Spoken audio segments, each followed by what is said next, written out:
তাই আল্লাহ সুবহানাহু ওয়া তাআলা বলছেন, মানুষদের মধ্যে কিছু মানুষ আছে ওরা আল্লাহকে বাদ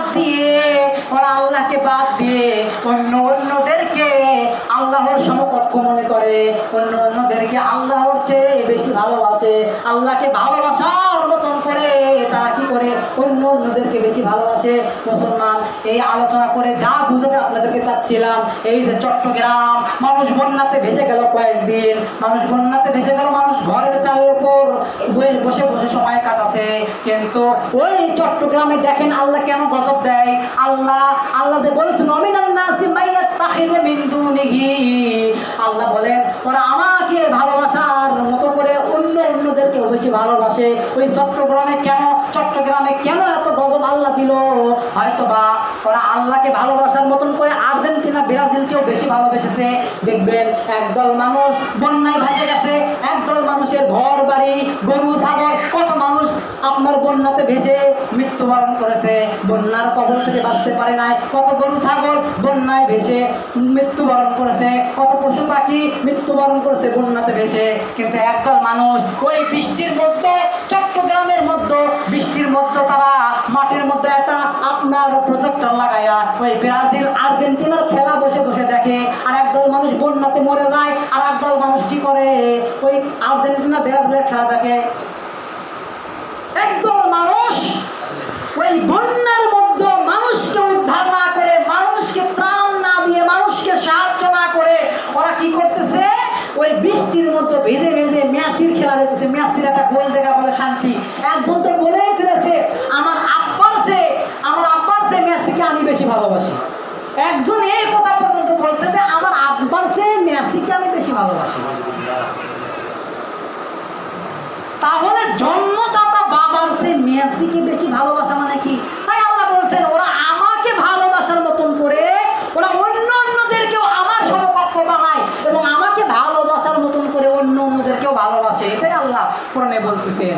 আজকে কি বিষয়? আপনার মানুষ বন্যাতে ভেসে যাচ্ছে, গরু ছাগল এগুলো আপনি খাদ্যদ্রব্য না পেয়ে পানিতে মরে একেবারে আপনার নদীতে ভেসে যাচ্ছে, মানুষ পর্যন্ত নদীতে ভেসে গেছে। আর একদল হতভাগা মুসলমানের ঘরের সন্তান ওরা বসে বসে খেলা দেখে। আল্লাহ, হায় আফসোস, এই জাতির জন্য আফসোস। সেখানে অনেক আমাদের বাংলাদেশের অনেক বড় বড় আলেম ওলামা তারা বন্যায় কবলিত মানুষগুলোকে, বন্যায় কবলিত এলাকায় তারা গিয়েছেন এবং তারা সেখানে সাহায্য করেছেন, ত্রাণ দিয়েছেন। বড় বড় আলেম ওলামা শেখ আব্দুর রাজ্জাক বিন ইউসুফ, ডক্টর আসাদুল্লাহ আল গালিব, তারপরে হলো আপনার শেখ আহমদুল্লাহ, বিশেষ করে শেখ আহমদুল্লাহ যে বন্যা কবলিত মানুষগুলোর জন্য যা করেছেন এটা বাংলাদেশের মানুষের বলার মতো নয়। আজকে এক শ্রেণীর মানুষ কি করে?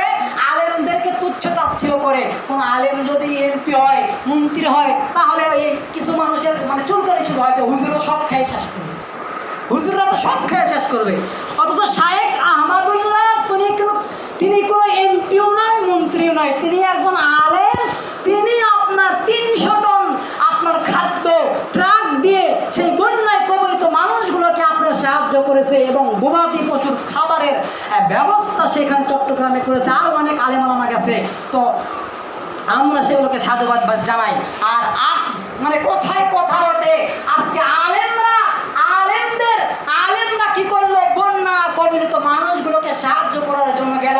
আর আপনাদের নেতা কি করলো? ওই যে বরিশালে ফ্যামিলি কার্ড বিক্রি করার জন্য, ফ্যামিলি কার্ড দেওয়ার জন্য গেল। অথচ মানুষ ভেসে যাচ্ছে।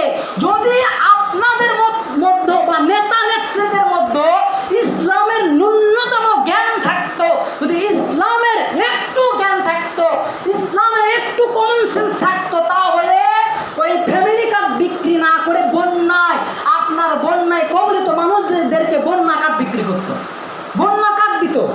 ইসলামিক জ্ঞান নাই বিধায় এরকম কাজ এরা করে। মানুষ মরে শেষ হয়ে যাচ্ছে, মানুষ খাবার পাচ্ছে না, আর তুমি মিয়া ফ্যামিলি কার্ড নিয়ে ব্যস্ত হয়ে গেছো। আর ওই যে শিক্ষামন্ত্রী গভেট মূর্খ নাদান শিক্ষামন্ত্রী কি করলো? আপনার ওই চট্টগ্রামে ও পারতো না যে 1 সপ্তাহের জন্য পরীক্ষা স্থগিত করতে পারতো, কিন্তু করে নাই। ছাত্রীরা ভিজে পুড়ে তারা গর্তের মতো উঠে পড়ে তারা আপনার পরীক্ষা কেন্দ্রে গেছে, তবুও ওই বেটা কি করেনি? আপনার পরীক্ষা বন্ধ করে নাই, এসএসসি পরীক্ষা বন্ধ করে নাই, পরীক্ষা বন্ধ করে নাই। অথচ ওই ভণ্ড শিক্ষামন্ত্রী ছাত্রদেরকে ব্যঙ্গ করে বলতেছে জ্বর আসে, ব্রয়লার মুরগিদের বৃষ্টিতে সামান্য ভিজলে জ্বর আসে। আরে বেটা, তোমার মেয়ে তো আমেরিকানে পড়ে, তোমার মেয়ে ওই আপনার কি বুঝবে, তুমি কি বুঝবা বাংলাদেশের অবস্থা, তুমি কি বুঝবা? তুমি তো এই যে বাকি 15 বছর লন্ডন থেকে কাটে আসলা, তুমি তো যুক্তরাষ্ট্রে কাটে আসলা, তুমি বাংলাদেশের আবহাওয়া কি বুঝবা? তো আমার কথা আমি যেটা আপনাদেরকে বোঝাতে চাই, আমাদের ঘরের সন্তানেরা যেন আল্লাহকে বাদ দিয়ে, রাসূলকে বাদ দিয়ে, মুমিনদেরকে বাদ দিয়ে ব্রাজিল, আর্জেন্টিনা এদেরকে যেন ভক্ত না বানায়, এদেরকে যেন অনুসরণ না করে, এদের স্টাইলে চুল না কাটে, এদের জার্সি না গায়ে দেয়, এদের খেলা যেন তারা না দেখে। কারণ মেসি দাজ্জালকে ফলো করে, মেসি দাজ্জালকে ফলো করে।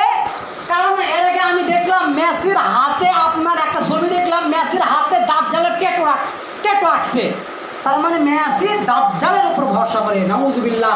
আর মুসলমানের ঘরের সন্তান বলে মেসি আমার বাবার চেয়েও প্রিয়, মেসি আমি পরিদিনে হিন্দু ধর্ম গ্রহণ করবো, তবুও মেসির একটা গোল দেখা মজা, নাউজুবিল্লাহ আস্তাগফিরুল্লাহ। মুসলমানের ঘরের সন্তান বলতে পারে, এটা আপনার সন্তান বলতে পারে, এটা আমাদের সন্তানেরা, আমাদের ছেলেমেয়েরা এরকম কথা বলতে পারে। আশ্চর্যজনক বিষয়। আল্লাহ সুবহানাহু ওয়া তাআলা আজকের আলোচনা বোঝার তৌফিক দান করুন। আখির আলহামদুলিল্লাহি রাব্বিল আলামিন।